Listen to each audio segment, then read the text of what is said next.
સદગુરુદેવની જય, રામદેવજી મહારાજની જય, સંત રામ બાપાની જય.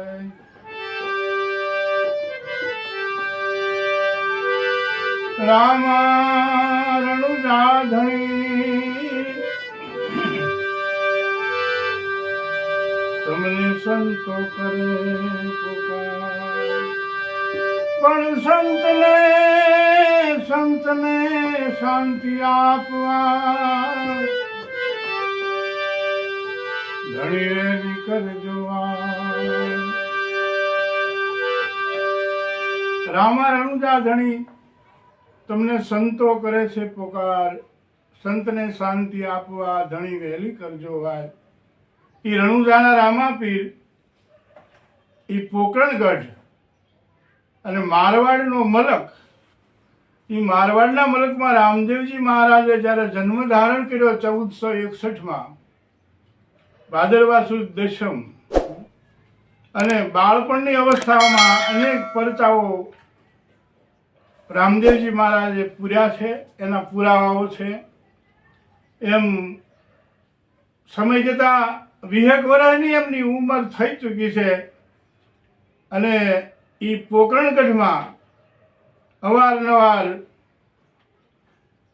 દર્શને લોકો આવવાનું ચાલુ જ છે, કારણ કે રામદેવજી મહારાજનો અવતાર ધર્મનું પુનઃસ્થાપન કરવાનો હતો. આ જૂનો પંથ નિજાર પંથ, નિજિયા પંથ, નિજ પંથ કહી શકાય. સંતો એ વર્ણવે છે, એ વાત આપણે કરીએ છીએ. અને 20 વર્ષની ઉંમર થઈ ચૂકી છે, અને ઈ ટાણામાં કહે છે બીજે પાઠ, ભજન, સત્સંગ, બટુક ભોજન અને જાત્રાળુઓની વણઝાર તો ચાલુ જ રહેતી કહે છે. અને રામ સરોવર બધા સ્નાન કરી પવિત્ર થતા પછી જે રામદેવજી મહારાજે ભાલો મારી અને પાણી પાતાળમાંથી પ્રગટ કર્યું હતું, એ પરચા વાવ જે હતી એના દર્શને પણ બધા આવે છે. અને પાછા એ જળથી જે કોઈ આંખો જે ભાળતા નથી આંખોથી તે દેખતા કહે છે થાય છે, કોઢ મટે છે, રોગ મટે છે. આવા અનેક પરચાઓ રામદેવજી મહારાજના આપેલા જ છે. અને 20 વર્ષની ઉંમર થઈ છે, અને અષાઢ સુદ બીજ અને તે દિવસે પાઠ પોકરણગઢમાં રાખેલો છે. અને ખુદ અજમલ રાજા પણ મહાન ભક્તિ કરનારા મહાપુરુષ તરીકે ખ્યાતિ પામ્યા હોય ત્યારે તેમને ત્યાં ભગવાન જેવા રામદેવજી મહારાજનું અવતરણ થાય ને, એટલે ત્યારે બધા સંતો ભક્તો ત્યાં બધા આવેલા છે. અને આખી રાત્રિ સૌરો મંડપ રચાય છે, ભજન, કીર્તન, સત્સંગ અને આનંદનો મહોત્સવ મોટો ઉજવાયેલો છે. દૂર દૂરથી ઘણા બધા ભક્તો સંતો આવેલા છે. બહુ મોટો પ્રસંગ છે કે. અને એવા ટાઈમે એ પાઠની પૂર્ણાહુતિ થયા પછી રામદેવજી મહારાજ બધાને બેસાડી અને સમજાવે છે અને વાત કરે છે કે વાલા ભક્તો, આ નિજિયા પંથ છે એની જે રહેણી છે એ તમને હું બધાને સમજાવું છું, તમે ધ્યાનથી બધા સાંભળો. કારણ કે આ પાઠ પૂજન, આ ધર્મ નિજિયા પંથ જે છે એ નર અને નારી એટલે જતી અને સતી, જે નર ને નારી છે કે નર છે એને જતી કીધા છે અને નારી છે એને સતી કીધી છે. પણ એની રહેણીમાં આપણે જીવવું પડશે કે છે કે જે દુરાચારી, વ્યભિચારી, પછી ખોટું નહીં બોલવું, હિંસા નહીં કરવી, વ્યસનથી મુક્ત રહેવું, આવી બધી બાબતથી રામદેવજી મહારાજ ખૂબ સમજાવે છે અને કહે છે કે આ જૂનો ધર્મ શિવ અને શક્તિનો છે કે છે. અને આ બધી વાત કરીએ છીએ આપણે પુસ્તક દ્વારા જે સંતોએ બહાર પાડેલું છે એ વિષય ઉપર જ આપણે વાત કરીએ છીએ.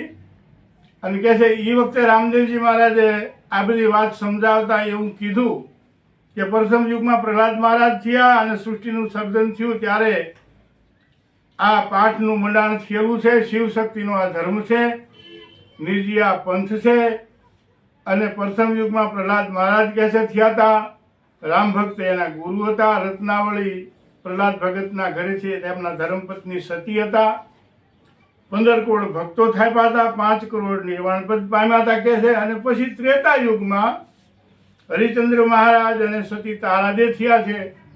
તો એ વખતે 21 કરોડની મંડળી કે છે એને રચાવી હતી આ નિજિયા ધર્મની, અને એમાં 7 કરોડ નિર્વાણ પદ કે પામ્યા હતા. આ રામદેવજી મહારાજ આ બધા ભક્તોને સંતોને આ સત્સંગ દ્વારા સમજાવે છે કે આ જૂનો ધર્મ અસલ ધર્મ છે, જે સતયુગ, ત્રેતા, દ્વાપર ને કળયુગ ચારેય યુગમાં આનું પ્રમાણ છે.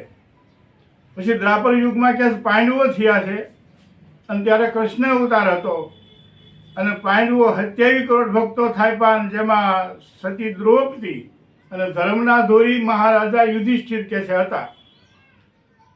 અને એ પછીના જે વાત કરવાની છે એ બલિરાજાની વાત કરે છે કે બલિરાજા અને વિદ્યાવળી રાણી હતા કે છે, અને 36 કરોડની મંડળી રચાઈ, 12 કરોડ નિર્વાણ પદ પામ્યા.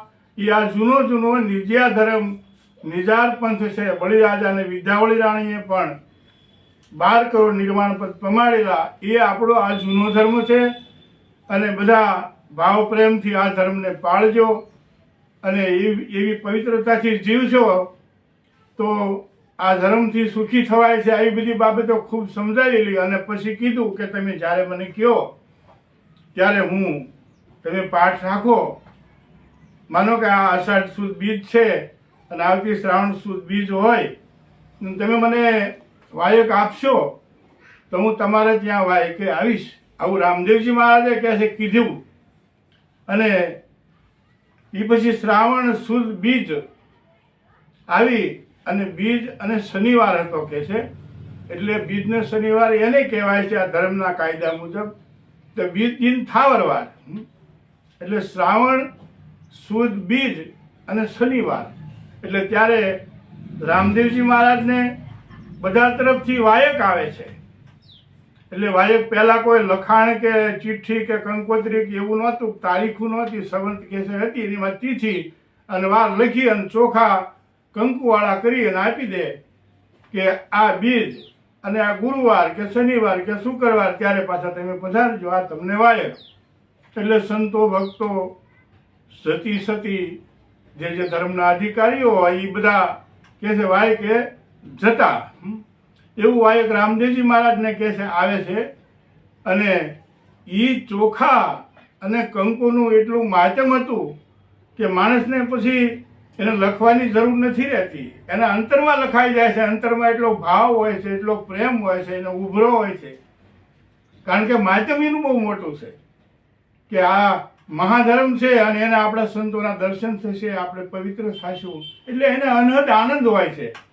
એવી આ પાઠની પરંપરાની વાયકની બાબતની આ વાત છે. એવું બધું રામદેવજી મહારાજે સમજાવેલું છે.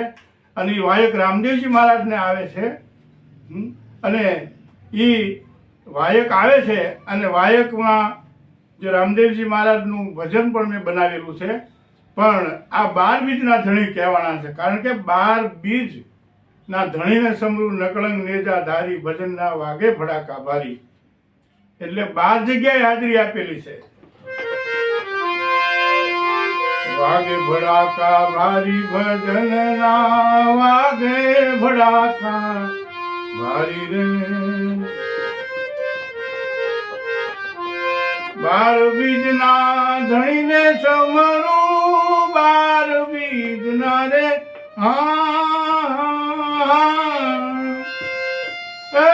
ધણીને સમરું નકળંક ને જા ધારી ભજનના વાગે ભડાકા ભારી રે.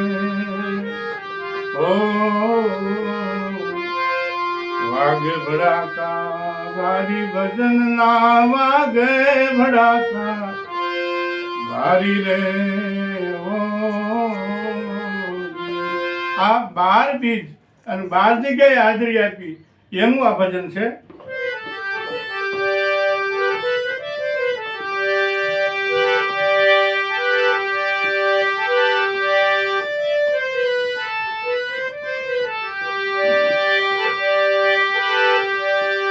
એવા 12 ને ઠેકાણે થી વાયક આવ્યા,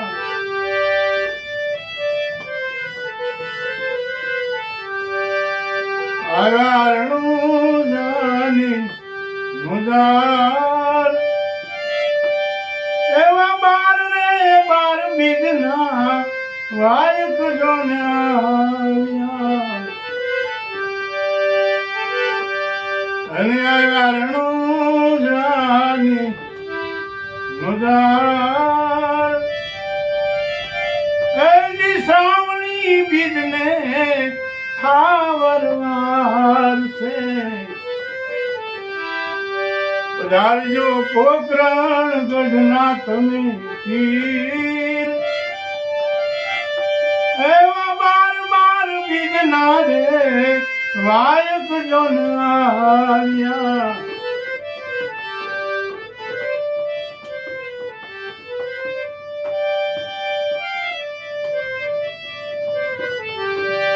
બાર ઠેકાણે પાઠ મંડાયા એવા બાર બાર રે ઠેકાણે પાઠ મંડાર્યા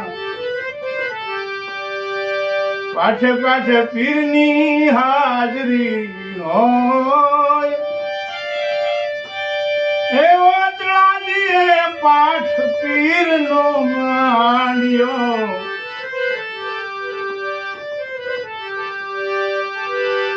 મેઘવાળ માને નહીં રે હેલગાર એવી બાર બાર બીજના રે વાયક જોને આવ્યા અને વાયક આવ્યા રણું જાની મજાર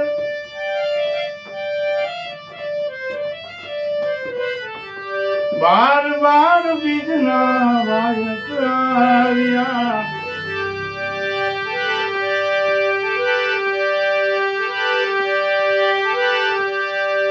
એવા મેઘધારવાનો પુત્ર જોને મરણ થયો રે પીરજીને હાથે સજીવન થાય એવા કર રે જોડીને મેઘધારવો કર રે પીરજી મારા ગુના કરજો તમે માફ એવા કર રે જોડીને ધારવો કર રે પીરજી તમે ગુના કરજો મારા માફ એવા બાર બાર બીજના રે વાયક જોને આવ્યા અને આવ્યા રણું જાની મોજાર બાર બાર બીજના રે વાયક તે આવ્યા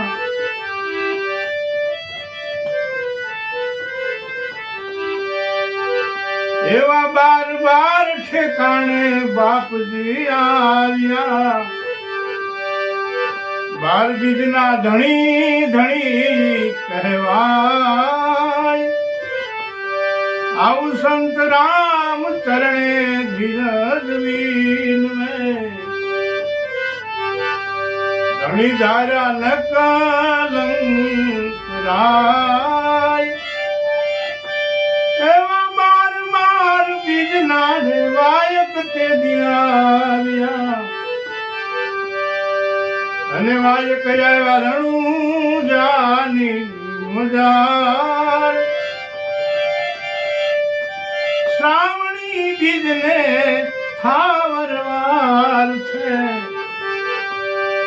પધારજો પોકરણ ગઢના તમે પીર બાર બાર બીજના વાયક તે આવ્યા હે આવ્યા આ મારું બનાવેલું પદ છે આ જે સત્સંગ છે એના ઉપરથી ઈ રામદેવજી મહારાજ ને 12 જગ્યાએથી કહે છે વાયક આવ્યા અને એ 12 જગ્યાએ રામદેવજી મહારાજે હાજરી આપી 11 જગ્યાએ હાજરી આપી છે 12મી જગ્યાએ એ કાશ્મીરનો જે આ ભક્ત છે અચળાજી એને પાઠ માંડ્યો છે અને ત્યારે આ વાણીમાં કેમ કીધું કે મેઘવાળ માને નહીં લગાડ એટલે મેઘવાળ સમાજ બહુ મોટો સમાજ છે કે છે, અને મેઘધારો બહુ મહાપુરુષ તરીકે ખ્યાતિ પામ્યા. એ પછી પણ જેસલ તોરલ રૂપાદે માલદે જે એના શરણે થયેલા અમારા ગુરુ મહારાજ પણ વાત કરતા અને સંતો પણ કહે છે, એ મેઘડી અને ધારો મહાધર્મના ધોરી અમુક કરોડ ગંગા હોય તો એને ગાદીપતિ તરીકે એમને જ બેસાડવા પડે. એવા મહાપુરુષ જેવા તેવા નહીં, પણ એ અરસામાં કદાચ પછી એમને પૂર્ણ સમજાણું છે. અને એમને એ માનતા નહોતા, કારણ કે માનતા નહોતા એનું કારણ એક જ હતું, કારણ કે એ વખતે મુસ્લિમ સમાજ પીર તરીકે ખ્યાતિ પામેલો, કોઈ હિન્દુમાં કોઈ પીર નહીં. એટલે એ અચલાજીને કહે છે કે તમે ખરેખર જે પાઠ કરો છો તો એ પાઠમાં અમે માનતા નથી, કારણ કે પીર તો મુસલમાનમાં હોય, આપણામાં હિન્દુમાં કોઈ પીર તો આપણે જોયો નથી. એટલે ખરેખર તમે આજે કરો છો એ યોગ્ય નથી. એટલે અચલાજી પાઠ માંડ્યો છે, પણ એને રામદેવજી બાપા ઉપર પૂર્ણ ભરોસો છે, પૂર્ણ વિશ્વાસ છે. અને ત્યારે કહે છે એ રાત્રે એ મેઘધારવાનો પુત્ર અતિશય બીમાર થયેલો છે, રાત્રે મરણ પામે છે, અને સવારે એ બીજ છે, શ્રાવણ સુદ બીજ છે અને થાવર વાર છે. અને ત્યારે રામદેવજી મારા ઢીંડુડા ઘોડા ઉપર સવાર થઈને ભમરીઓ ભાલો હાથમાં તડબડ તડબડ તડબડ ઘોડો લઈને હાજર થઈ જાય છે. અને અચલાજીને હરખનો પાર નથી. ઘરે પ્રસંગ રાખ્યો છે, સમય છે, ભક્તો ખૂબ આવી ગયેલા છે, પણ મેઘવાળ સમાજ માનતો નથી, મેઘધારો માનતો નથી. એને પીડા છે. અને એ જ રાત્રે પાછો એ મેઘધારવાનો દીકરો મરણ થયો છે. અને રામદેવજી મહારાજ આવે છે, દોડીને પગમાં પડી જાય છે, આસન કરી દે છે, બિરાજો બાપજી. પણ અમુક દુઃખ શાનું જ તમને મનમાં મૂંઝવણ શાની છે અચલાજી? ત્યારે એ કહે છે, બાપજી હવે બીજું તો ઠીક છે, પણ આજે એક ઘટના એવી ઘટી છે કે મેઘધારાનો દીકરો મરણ થયો છે, અને આજ આપણે આ પાઠનો પ્રસંગ છે, અને મને વિશ્વાસ હતો કે બાપો લાજ રાખજે બાપજી, આજ આ પરિસ્થિતિ થઈ છે. કે નહીં નહીં મુજાવ નહીં, હાલો બધા. એ કે એના ઘરે જાય, કે ઘરે નહીં, એને તો ભંડારવા લઈ ગયા છે કે છે. અને રામદેવજી મહારાજ, અચલાજી, બધા ભક્તો સમાજ સાથે બધા ત્યાં જાય છે. અને મેઘધારવાનો પુત્ર પૃથ્વી ઉપર પડ્યો છે, ઢાંકેલું છે. એટલે તરત રામદેવજી મહારાજ ના જાય છે અને બે ફાટ રુદન કરે છે મેઘ ધારવો, કારણ કે એકનો એક દીકરો હતો મેઘ ધારવાનો. એટલે એની પાસે જાય છે અને માથેથી પછડી આઘી કરી અને માથે હાથ મૂકે કે ઉઠ ઉઠ ભાઈ, ઊભો થા, તારે કઈ હોવાનું થોડું હોય. અને રામદેવજી મહારાજ આવી રીતે બોલે છે, અને ફટ લઈને મેઘ ધારવાનો દીકરો કે બેઠો થાય. અને મેઘધારો એમના પગમાં પડી જાય છે, રોવા માંડે છે, કરગરવા માંડે છે કે બાપજી મને માફ કરજો, મને ઓળખાણું નહીં, મને એમ હતું કે આ મુસ્લિમમાં પીર હોય, પણ આજ તમે પ્રગટ પીર છો. હિન્દવા પીરની જય, રામા પીરની જય કરી કરીને પોકાર કરવા માંડ્યા. અને પછી કહે છે રામદેવજી બાપાના કાયદેસર એ ધર્મના અધિકારી બન્યા અને મહાપુરુષ તરીકે ખ્યાતિ પામ્યા. આવી રીતે રામદેવજી મહારાજની ભક્તિ કરનારા અનેક સંતો ભક્તો એ પછી થયા છે. અને એ રામદેવજી મહારાજ ત્યાંથી પછી આ 12 બીજના ધણી એટલે કે કહેવાના છે, બીજ 12 છે એવું સંતોનું કહેવું છે. એવા રામદેવજી મહારાજને કોટી કોટી પ્રણામ. જય રામા બીજ, જય સદગુરુદેવ.